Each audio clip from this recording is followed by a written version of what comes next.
Bienvenue sur Classique en lecture. Maison à vendre, extrait des Contes du lundi d'Alphonse Daudet, lu par Iris. Au-dessus de la porte, une porte de bois mal jointe qui laissait se mêler dans un grand intervalle le sable du jardinet et la terre de la route, un écriteau était accroché depuis longtemps, immobile dans le soleil d'été, tourmenté, secoué au vent d'automne. Maison à vendre. Et cela semblait dire aussi maison abandonnée, tant il y avait de silence autour. Quelqu'un habitait là pourtant, une petite fumée bleuâtre, montant de la cheminée de briques qui dépassait un peu le mur, trahissait une existence cachée, discrète et triste comme la fumée de ce feu de pauvre.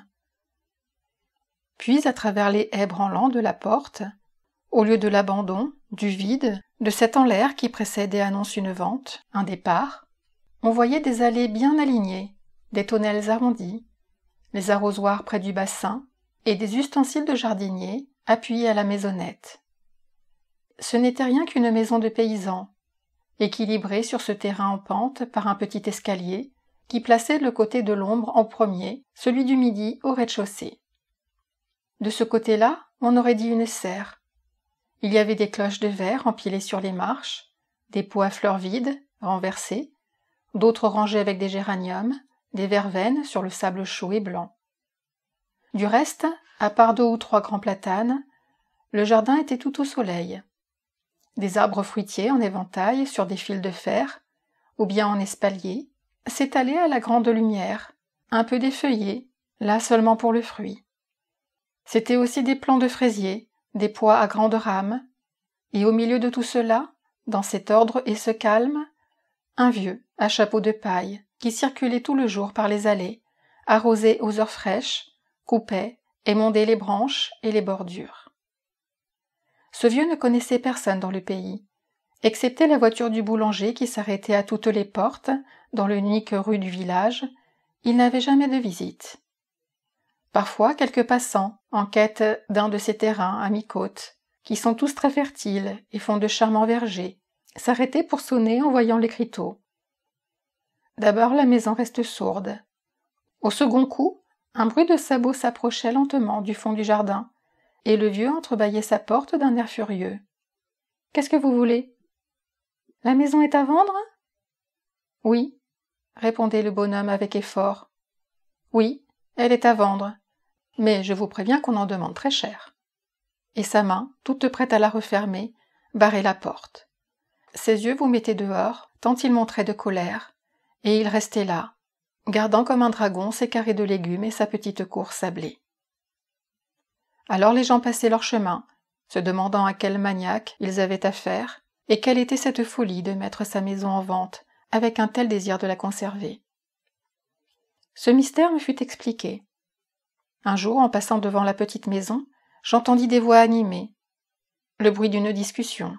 « Il faut vendre, papa, il faut vendre, vous l'avez promis !» Et la voix du vieux, toute tremblante. « Mais, mes enfants, je ne demande pas mieux que de vendre, voyons, puisque j'ai mis l'écriteau. » J'appris ainsi que c'étaient ses fils, ses brus, de petits boutiquiers parisiens, qui l'obligeaient à se défaire de ce coin bien-aimé. Pour quelle raison ? Je l'ignore.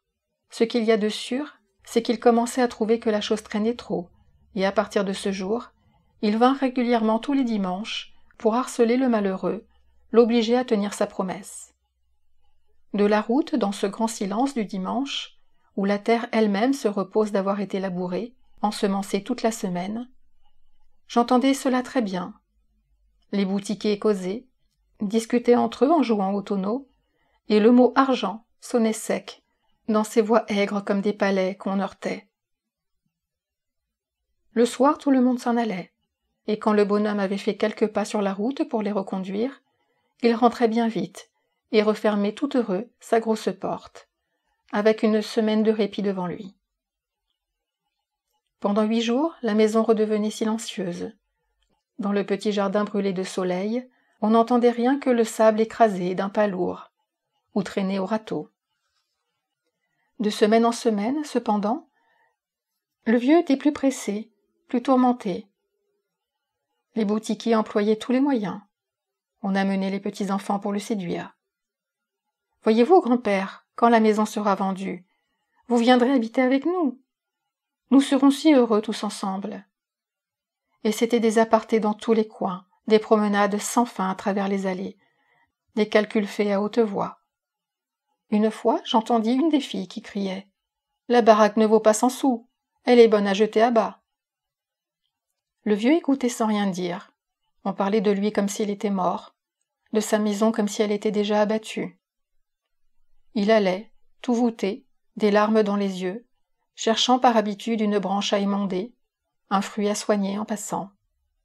Et l'on sentait sa vie si bien enracinée dans son petit coin de terre qu'il n'aurait jamais la force de s'en arracher. En effet, quoi qu'on eût dire, il reculait toujours le moment du départ.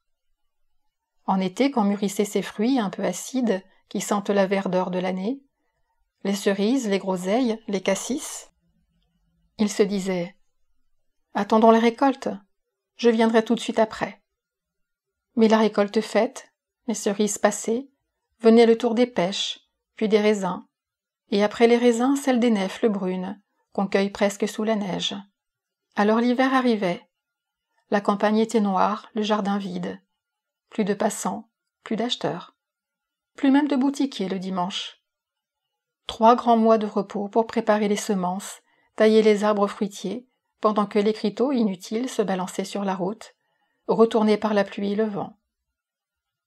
À la longue, impatientés et persuadés que le vieux faisait tout pour éloigner les acheteurs, les enfants prirent un grand parti.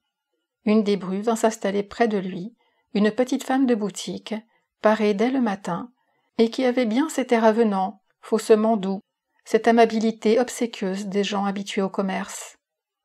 La route semblait lui appartenir.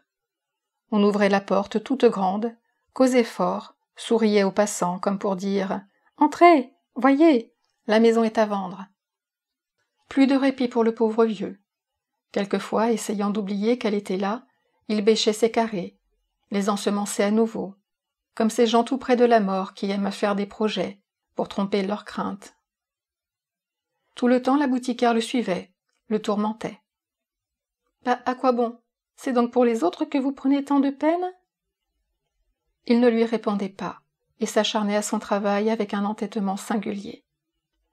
Laisser son jardin à l'abandon, c'eût été le perdre un peu déjà, commencer à s'en détacher. Ainsi les allées n'avaient pas un brin d'herbe, pas de gourmand au rosier. En attendant, les acquéreurs ne se présentaient pas. C'était le moment de la guerre, et la femme avait beau tenir sa porte ouverte, faire des 12 ronds à la route, il ne passait que des déménagements, il n'entrait que de la poussière. De jour en jour, la dame devenait plus aigre. Ses affaires de Paris la réclamaient.